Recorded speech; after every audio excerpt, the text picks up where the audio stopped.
NATO warning: Russia may not stop with Ukraine. Russia's invasion of Ukraine has stirred fears in NATO that a new Iron Curtain could fall across Europe, dividing its Baltic members from the rest. It is bolstering forces in that area to reflect what Secretary-General Jens Stoltenberg calls the new normal. Direct confrontation between NATO and Russia could touch off a global conflict. One retired NATO commander told Reuters the alliance is considering whether deterrence is enough. Not according to Lithuanian Foreign Minister Gabrielius Landsbergis last week. He said, "We are convinced in the Baltic states that we need to move from deterrence to a standing defense, and it has to come from NATO planning leadership, that they will start looking into the region differently than they had throughout the last 2 decades."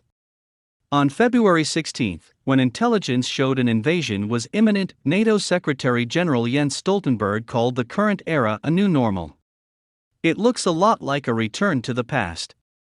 Founded in 1949 to defend against the Soviet threat, the NATO alliance is facing a return to mechanized warfare, a huge increase in defense spending, and potentially a new Iron Curtain falling across Europe.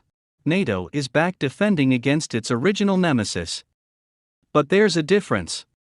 China, which split with the Soviet Union during the Cold War, has refused to condemn the Russian invasion of Ukraine, which Moscow calls a special military operation.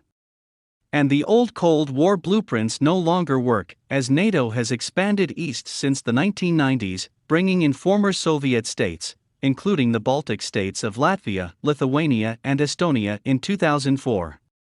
In early February, China and Russia issued a powerful joint statement rejecting NATO's expansion in Europe and challenging the Western-led international order. Direct confrontation between NATO and Russia could touch off a global conflict.